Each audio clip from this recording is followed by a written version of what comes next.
What's going on? I need y'all to listen real quick. So if somebody sues you and they get the judgment and starts garnishing your paycheck, most people start to get nervous because they think the creditor can just take whatever they want to from you. But that's not necessarily true.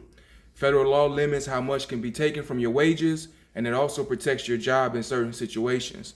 So today, I'm going to be breaking down Title 15, U.S. Code Chapter 41, Subchapter II, Section 1671 through 1677, which is the federal law that puts restrictions on garnishments. So if you work a job and earn a paycheck, this matters the most to you. And this could be the difference basically between staying stable or having your whole financial situation messed up. Let's get to it. Dropping, jogging, salt, and we apply the pressure. For the people, we move smart, we move better. Know your rights, yeah, we teach it, we enforce. If it is unlawful, it gotta get tossed. Heavy 808, steady footsteps, paper trail strong, we do not get rushed. We do not talk loud, we show proof. We turn confusion into truth. Look, we do not beg, we document. Every claim get tested. If it is wrong, we address it. Redefine print, that is power. Move discipline every hour. No shortcuts, no gimmicks. Just structure in business. They count folks out, call it life. Nah, we call it fix it right. Strategy, not emotion. We move like motion. Families need options, not more problems. So we bring. First, let's just make sure we are all clear on what a garnishment is. So a garnishment is when a court order or a similar legal process requires your employer to withhold part of your paycheck, and then they send that to somebody else to pay the debt. So your employer is basically the middleman, okay? The money comes straight out of your wages before you can even touch it.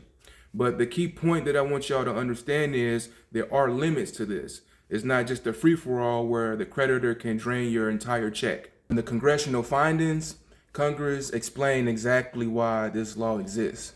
So in Section 1671, Congress basically says that unrestricted garnishments cause real harm to workers and to the economy. So they found that when garnishment is not limited, it encourages predatory extensions of credit because lenders just feel comfortable pushing people into payments they know they can't afford, knowing that they can just go and grab the wages at a later time if they want. So Congress also found that garnishment frequently leads to job loss. So employers, they don't like doing the payroll because it's complicated. Employees get stressed and often people get terminated, okay? So the disruption hits production and consumption. And Congress said that because of that burden, it becomes a burden on interstate commerce. Then they pointed out something else that I don't even believe most people think about. So states used to have these big disparities in garnishment laws, and those differences undermine uniform bankruptcy outcomes across the whole country. So Congress had to step in and said that these federal rules were necessary to regulate commerce and support uniform bankruptcy principles, basically.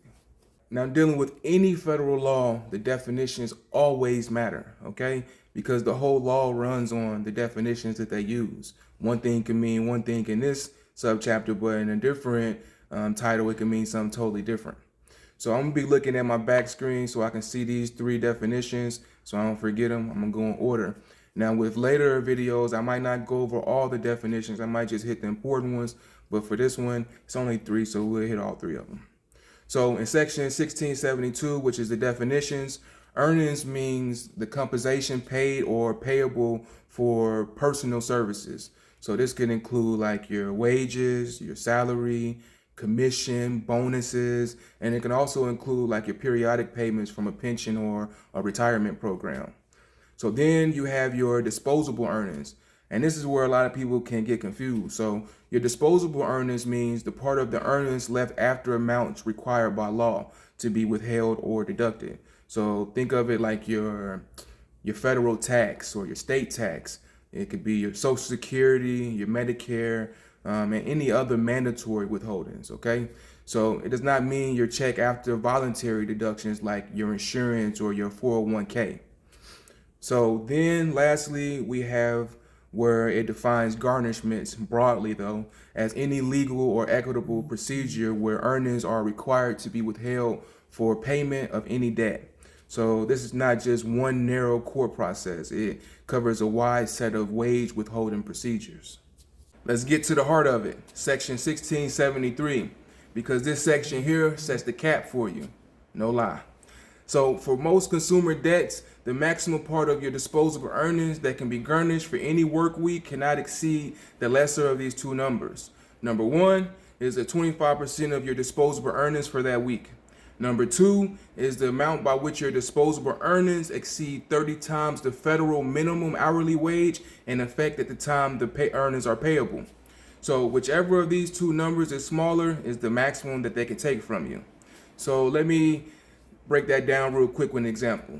So if your disposable earnings are $600 for the week, 25% would be $150.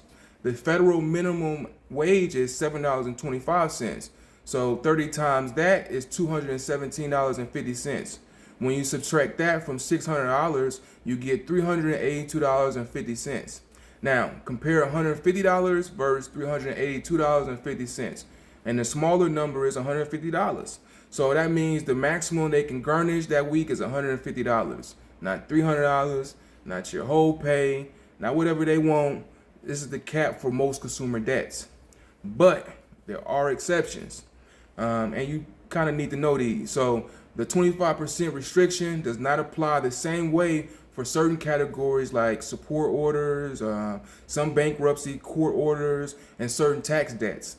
So for child support or alimony, the maximum that can be garnished is higher, a lot higher.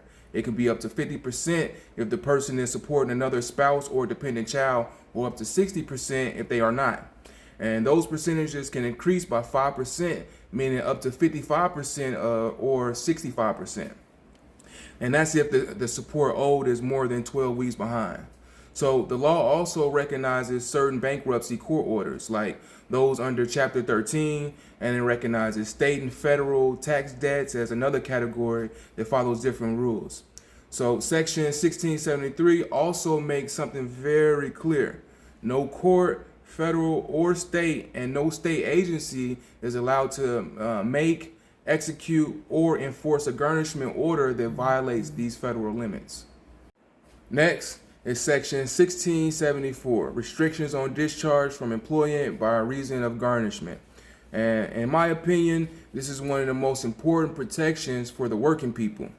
So this law says an employer cannot discharge an employee just because the earnings have been subjected to garnishment for any one indebtedness. So basically, if you have one debt and your wages get garnished for that one debt, your employer cannot legally fire you just because of the garnishment. And the penalty for this is pretty serious.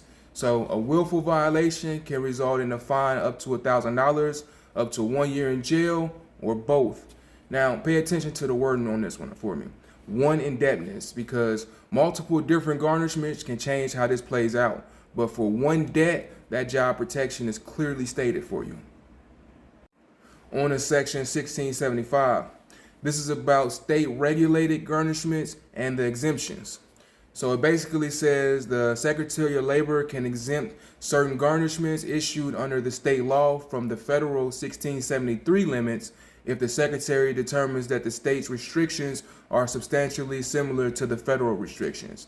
And what this means is if a state has its own garnishment system that's basically the same or equally protective, the Department of Labor can recognize that and allow the state structure to operate under that exemption.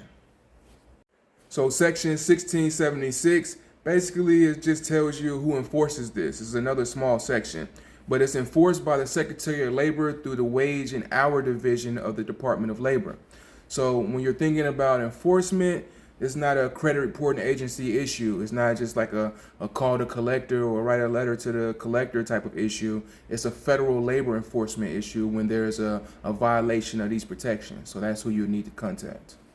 Last but not least, Section 1677 explains how this interacts with state laws, which is a good thing because this federal subchapter does not cancel state laws that are more protective for you. So if your state prohibits garnishments or it provides more limited garnishment than the federal law allows, those stronger state protections will still apply for you. And that goes for your state laws that protect workers from being discharged when there's more than one garnishment.